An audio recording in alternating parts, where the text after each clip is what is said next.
नमस्कार दोस्तों, स्वागत है आपका स्टडी फॉर पीसीएस में। अभी तक हम 6 नवंबर को जो एग्ज़ाम हुआ था IITO का, उसको डिस्कस कर चुके हैं। आज हम बात करेंगे 6 नवंबर को 3 शिफ्ट में पेपर हुआ था, तीनों पेपर हम डिस्कस कर चुके हैं। आज हम बात कर रहे हैं 7 नवंबर 2016 को फर्स्ट शिफ्ट में जो पेपर हुआ था उसके बारे में, है ना।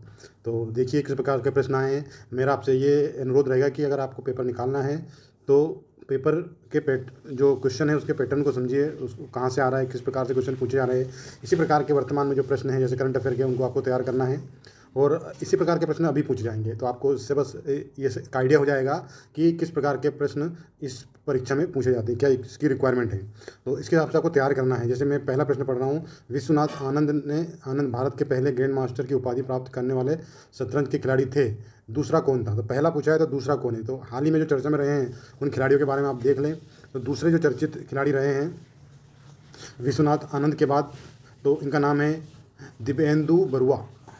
यहाँ दोस्तों, है ना, अगर ये प्रश्न भी पूछा सकता है कि दिव्येंदु बरुआ किस खेल से संबंधित है, तो आपको पता होगा विश्वनाथ आनंद जो है क्या करते हैं, शतरंज खेल के खिलाड़ी है। और ये भी किसी खिलाड़ी है, शतरंज के खिलाड़ी। तो इससे रिलेटेड वर्तमान में जो भी चल रहा है वो सब आप पता कर लें। शतरंज के बारे में जितने भी खेल है, नॉट पर्टिकुलरली शतरंज, जितने भी खेल है अभी ओलंपिक हुआ है उनके बारे में, जो भी खिलाड़ी यहाँ से पार्टिसिपेट किया है, किसने कौन सा मेडल जीता है, वो सब आप कर लेंगे तो डेफिनेटली आपका क्वेश्चन यहाँ से बन जाएगा।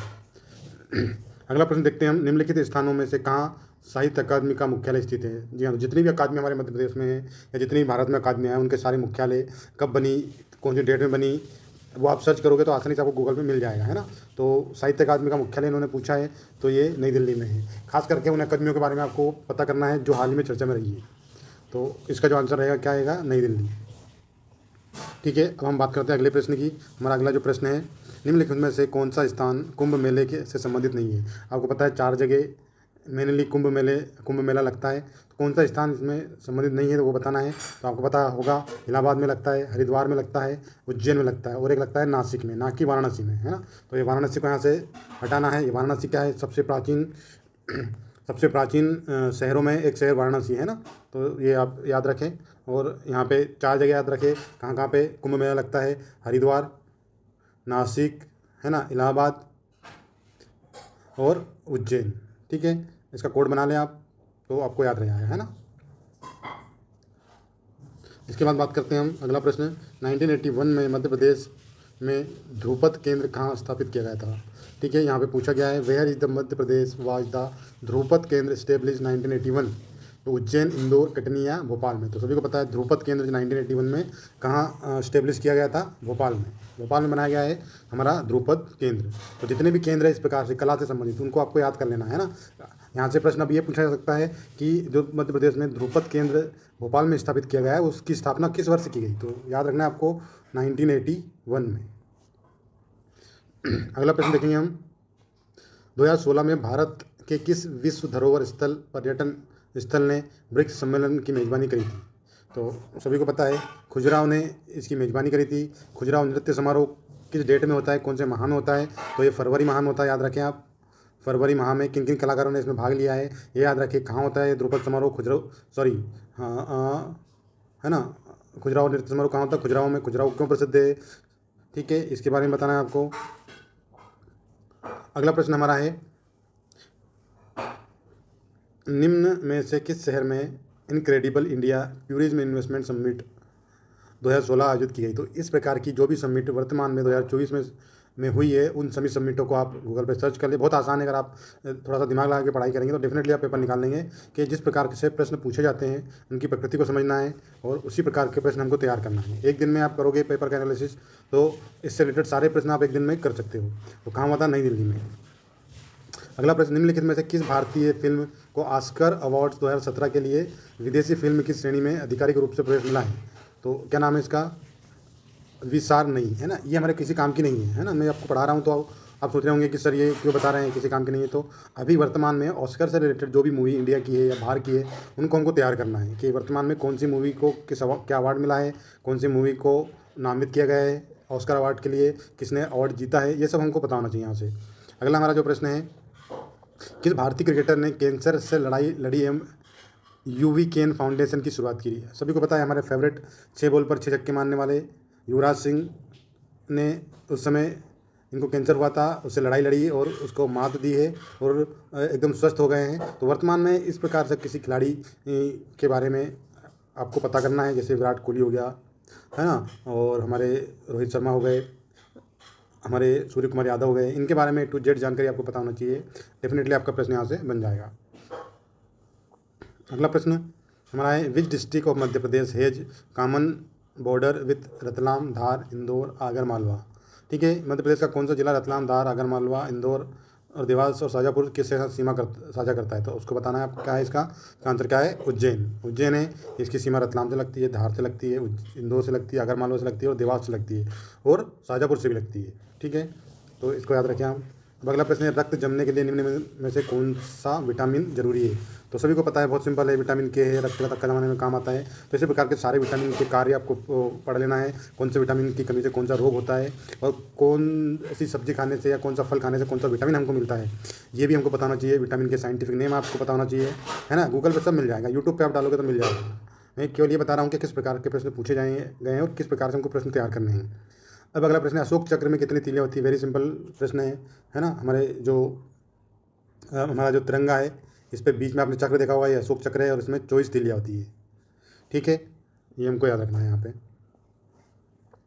अगला प्रश्न हम देखेंगे, निम्न में से मध्य प्रदेश के पहले राज्यपाल को पहचाने। तो जितने भी राज्यपाल हुए हैं सबके बारे में पता होना चाहिए।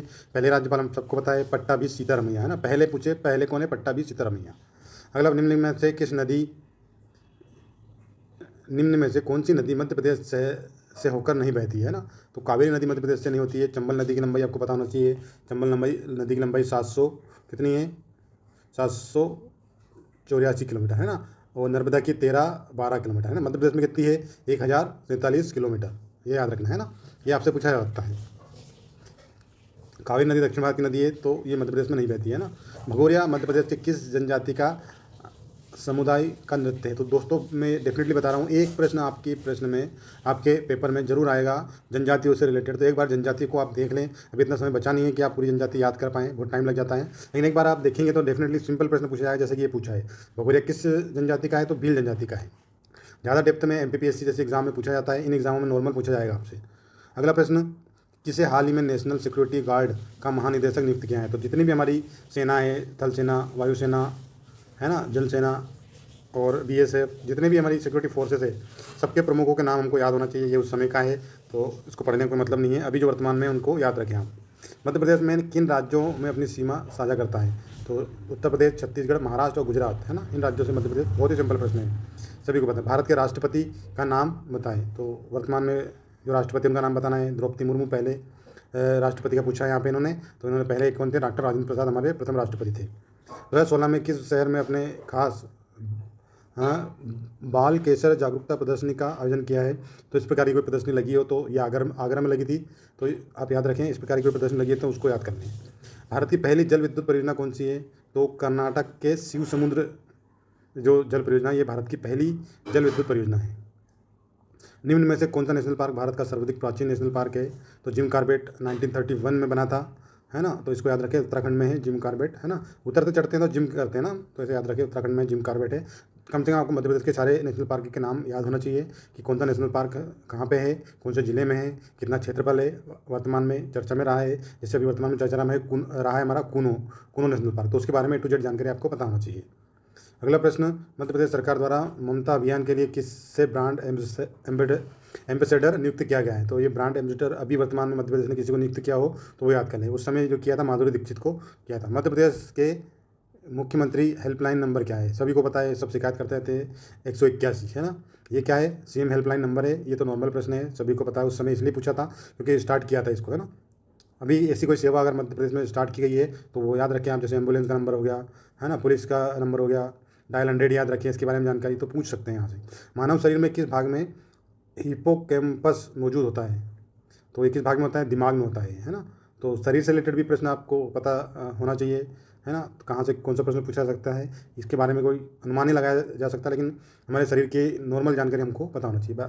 अगला प्रश्न है, भारत का राष्ट्रीय जलीय जंतु कौन सा है? तो डॉल्फिन जो है, रिवर डॉल्फिन, है ना, गंगा नदी में पाई जाती है। तो इसको याद रखें आप, है ना। संयुक्त राष्ट्र संघ के ध्वज का रंग कैसा है? तो बहुत ही सिंपल प्रश्न पूछा है अभी। हल्का नीला रंग है इसका। संयुक्त राष्ट्र जो है यूनाइटेड नेशन है हमारा है, उसका फ्लैग आपने देखा होगा, उसका कलर कैसा है?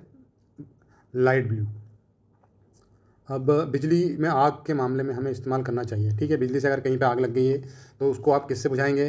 पानी नहीं फेंकेंगे। बिजली से आग लगी है तो अगर मान ले जाए किसी ट्रांसफार्मर में आग लगी है तो आप उस पर पानी फेंकने नहीं जाएंगे। अगर ऐसा किया तो आप भी उसके साथ निपट सकते हैं। इसलिए इसको बुझाने के लिए, इस आग को बुझाने के लिए हम किसका उपयोग करना है? CO2 का, है ना। ये शुष्क होती है। आपने देखा होगा पेट्रोल पंप पे लगा रहता है, उसमें CO2 होती है ना। तो उसको याद रखिए, फायर एक्सटिंग्विशर बोला जाता है उसको। उसमें CO2 भरी होती है। अलग अलग आग को बुझाने के लिए अलग अलग कैटेगरी के यंत्रों या मटेरियल का यूज़ किया जाता है। तो A, B, C और D और E प्रकार की आगे होती हैं ना। इन आग अलग अलग आग, ये कोई सी आग यहाँ पे जो लगेगी वो नॉर्मल लगेगी, है ना। लकड़ी में लग गई, कागज़ में लग गई। कोई सी आग जो लगेगी जो बिजली से लग सकती है ना। कोई पेट्रोल से लगी है। तो अलग अलग टाइप की जो आग है, इनको याद रखना है। और ये किससे बुझाया जाता है इनको, ये आप कमेंट करके बताएं। अगला प्रश्न है, सर्वाइकल के केज इंडक्शन मोटर को निम्न में से कौन सा स्टार्टर बेहतर स्टार्टिंग टॉर्क देता है? तो जी हाँ दोस्तों, अब ये जो है ये इलेक्ट्रिकल वाले क्वेश्चन है ना। पहले हमने 3 पेपर हुए थे फर्स्ट डे में कोपा के, वो हमने डिस्कस कर लिया। अभी इलेक्ट्रिकल वाले क्वेश्चन है, तो ये आप पढ़ लीजिएगा, है ना। वीडियो लंबा हो जाएगा नहीं तो। अभी ऑलरेडी लंबा हो चुका है, तो मैं इसको स्क्रॉल कर देता हूँ। आप इनको पढ़ लें अच्छे से, इनको नोट कर लें और इस प्रकार से तैयारी करें, है ना। डेफिनेटली आपका सिलेक्शन होने वाला है। और अगर वीडियो पसंद आए तो चैनल को लाइक, शेयर और सब्सक्राइब करना ना भूलें, ताकि मुझे मोटिवेशन मिले इसी प्रकार के और वीडियो आपके लिए लेके आने के। तो दोस्तों चैनल को सब्सक्राइब करें, शेयर करें, ताकि अधिक से अधिक दोस्तों तक ये वीडियो पहुंचे और सभी को इसका फ़ायदा मिले, है ना। इस प्रकार से पेपर आया था। ये इलेक्ट्रिकल वाले जो भी है वो इसको पढ़ सकते हैं। ये भी सिंपल प्रश्न आया था, पेपर आया था। ज़्यादा टफ इसमें कुछ है नहीं ऐसा।